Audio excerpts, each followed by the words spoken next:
करुणा निधान भगवान श्री राम की करुणा आप सभी के लिए सदैव कल्याणकारिणी हो, यह मेरी आंतरिक शुभकामना।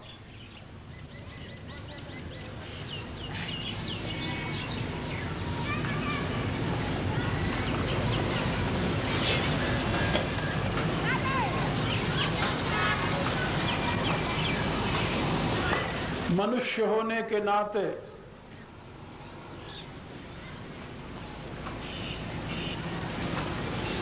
हमारे व्यक्तित्व में दो तत्वों का योग है।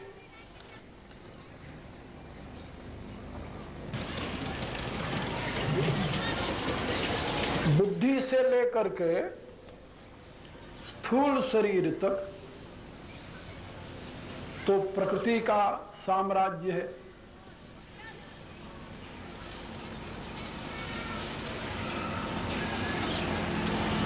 और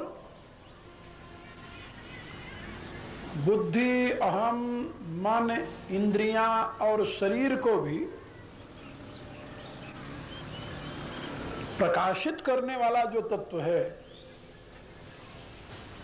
चैतन्य बनाने वाला जो तत्व है, वह पुरुष तत्व है।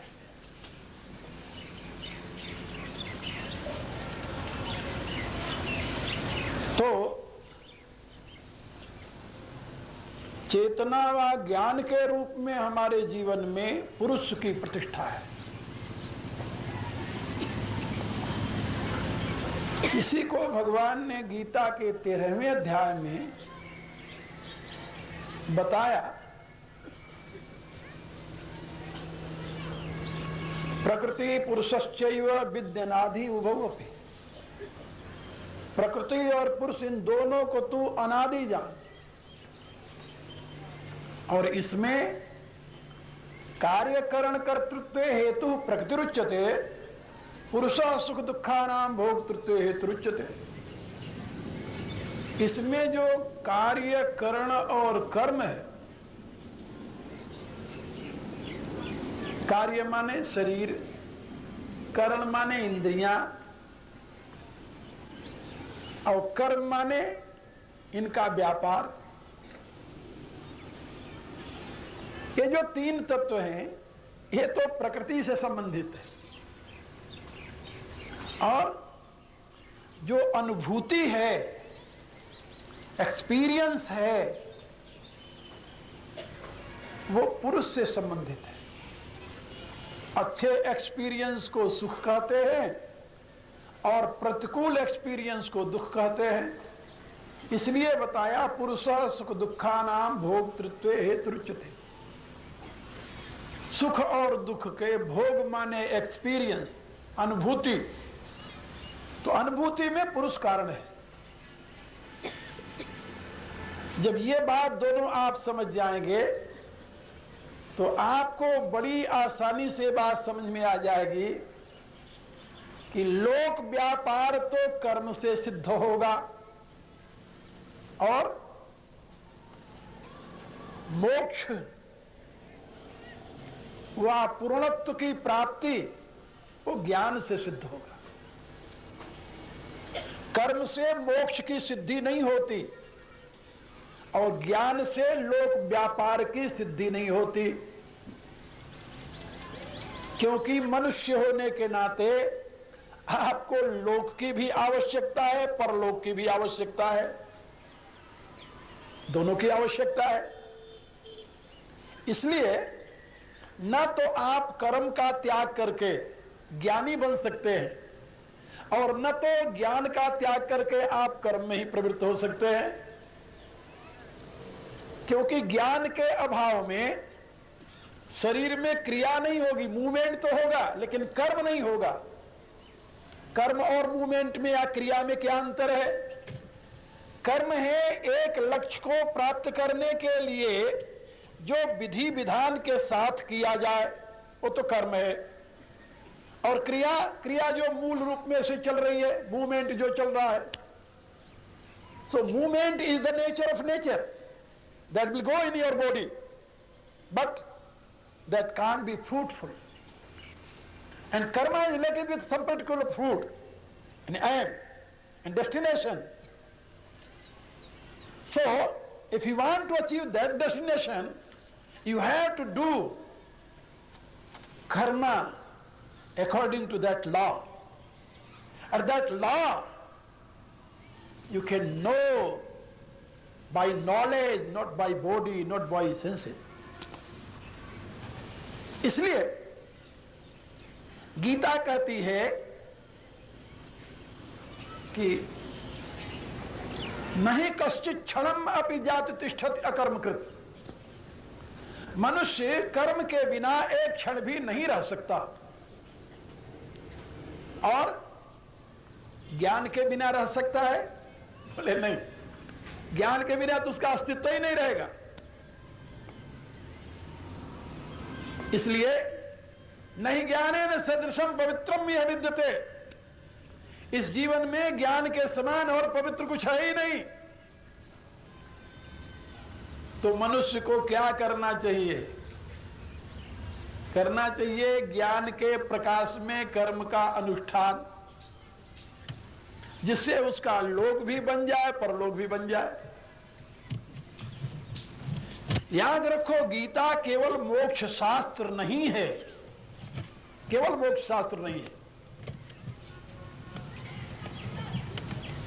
केवल कहने का अभिप्राय, केवल मोक्ष शास्त्र उसे कहते हैं जो मरने के बाद आपको आपके डेस्टिनेशन तक पहुंचाने की जिम्मा लेता हो।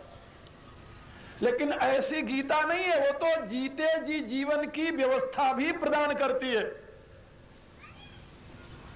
इसलिए गीता के अंत में, प्रत्येक अध्याय के अंत में जो उसकी पुष्पिका है ना, उसमें आप लोग क्या पढ़ते हैं? ओम तत्सत इति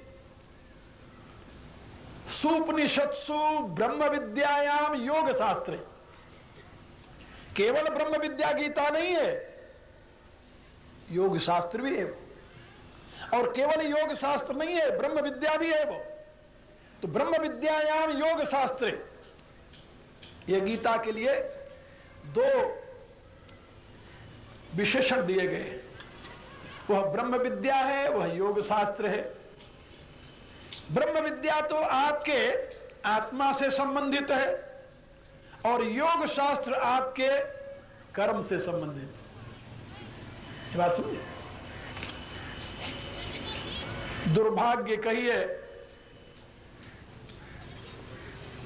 जो बातें विरक्त महात्माओं सन्यासियों के लिए कही गई,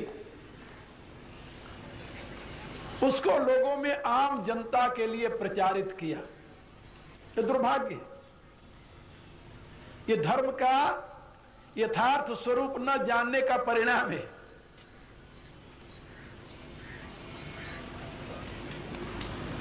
हमारे यहां गृहस्थ के लिए अलग धर्म है, सन्यासी के लिए अलग धर्म है, ब्रह्मचारी वानप्रस्थ के लिए अलग धर्म बताए गए हैं। सबके लिए एक सा धर्म नहीं हो सकता। और बिल्कुल साइकोलॉजिकल यानी मनोवैज्ञानिक दृष्टि से यदि देखा जाए, तब भी बात यह आपके समझ में आ जाएगी कि जो 4 आश्रम की व्यवस्था हमारे पूर्व के ऋषियों ने दी थी, वो कितनी मनोवैज्ञानिक और कितनी मनुष्य के लिए उपयोगी है, उस पर जरा ध्यान देकर के आप समझिए तो आपको पता चलेगा। और उसमें अवस्था के अनुसार धर्म की व्यवस्था की गई थी। अवस्था के अनुसार धर्म की व्यवस्था। प्रथमे नार्जिता विद्या, द्वितीये नार्जितम धनम, तृतीये नार्जितम धर्मम, चतुर्थे किम करिष्यसि। क्या समझे? जो पहली आयु में विद्या का अध्ययन नहीं किया, वो वृद्धावस्था में विद्वान बनेगा क्या? ना ना। एक बूढ़ा आदमी चला जा रहा, बैठा था, और बैठ करके वो पाणिनि की धातुएं रट रहा था, डुक्रिंग करने। आचार्य शंकर ने उसको देखा तो उन्होंने फटकारते हुए उससे कहा, संप्राप्ते सन्निहिते मरणे नहीं नहीं रक्षत डुक्रिंग करने। अरे मूर्ख, अब तेरे मृत्यु का समय आया है। इस समय में डुक्रिंग करने धातु जो है ये तेरी रक्षा नहीं करेगी। फिर क्या करेगी? करेगी भज गोविंदम भज गोविंदम गोविंदम भज मूढ़ मते। अरे मूढ़ बुद्धि, अब तू डुक्रिंग करने रटना छोड़ दे, अब तुम गोविंद का भजन कर। क्यों? मरते समय तो परमात्मा का नाम यदि मुंह से निकल जाए तो तुम्हारा कल्याण होगा, और व्याकरण की धातुएं रटने से तेरा उद्धार नहीं होने का। तो उन्होंने वहां पर बहुत सुंदर उपदेश दिया है। भगवद गीता किंचित धीता, यदि तूने अपने जीवन में कभी भगवद गीता का ध्यान किया होता, अध्ययन किया होता, गंगा जल लौ कणिका पीता, एक कणिका मात्र भी यदि गंगा जल पान किया होता, सकृत पिकृते मुरार समर्चा, एक बार भी यदि तूने परमात्मा की उपासना की होती, तस्य जमा किम कुरुते चर्चा, फिर तुम्हारे लिए यमराज के यहां चर्चा न होती। उन्होंने रास्ता बताया। गेयम गीता नाम सहस्रम ध्येयम श्रीपतिरूपमजस्रम नेयम संत समागम चित्तम देयम दीन जनायत वित्तम। का तुम्हारे लिए ये उपयोगी साधन है। गीता और विष्णु सहस्रनाम का चिंतन करो, पाठ करो, मनन करो, जानो उसको। गेयम गीता नाम सहस्रम, उसको जानो, उसके उपदेश को समझो, और फिर ध्येयम श्रीपति रूप मजस्रम, और परमात्मा के उस विराट स्वरूप का सदैव चिंतन करो। नेयम संत समागम चित्तम, और उसके लिए संत महापुरुषों के सन्निकट जाओ, उनके चरणों में बैठ करके सुनो उनकी बातें। और यदि कोई तुम्हारे घर पर दुखिया आ जाए तो देयम दीन जनायत वित्तम, अपने वित्त के अनुसार दीन दुखियों को कुछ दान करो। यदि ऐसा करेगा तेरा उद्धार हो जाएगा, और वृद्धावस्था में डुक्रिंग करने रचने से तेरा उद्धार नहीं होगा। मेरे कहने का अभिप्राय कि व्याकरण की धातुओं को रटने की जरूरत है, क्योंकि व्याकरण जो है भगवान की वाणी है, वेद भगवान की वाणी है। लेकिन किस अवस्था में? का बाल्यावस्था, ब्रह्मचारी अवस्था में, मरते समय नहीं। तो प्रथमे नार्जिता विद्या, जिस व्यक्ति ने अपने पहली आयु में 24 वर्ष तक, 25 वर्ष तक, क्योंकि मनुष्य की आयु 100 वर्ष की आकी गई है, 100 वर्ष को 4 भागों में विभाजित कर दीजिए, तो पहले 25 वर्ष तक जिसने विद्याध्ययन नहीं किया, और द्वितीय नार्जितम धनम, और 25 से 50 वर्ष की आयु तक जिसने धन का संचय नहीं किया, धन नहीं कमाया, संपत्ति नहीं प्राप्त की, और तृतीय नार्जितम धर्मम, और 50 के बाद 75 तक जिसने परमात्मा का ध्यान करके परम धर्म का अनुष्ठान नहीं किया, तो चतुर्थे किम करिष्यति। तो 75 के बाद क्या होगा आपसे? सोचो पहले। मरते समय यदि सोचो कि हम भगवान का ध्यान कर लेंगे, असंभव है। प्यारे जो मन चित बुद्धि सदा जीवन जग चिंतन में बीती, तो भला कहो क्या अंत समय हर चरणों में लाए प्रीति। जब तक शरीर में शक्ति थी तब तक तुम संसार में लिप्त थे, और अब मृत्यु नजदीक आई तो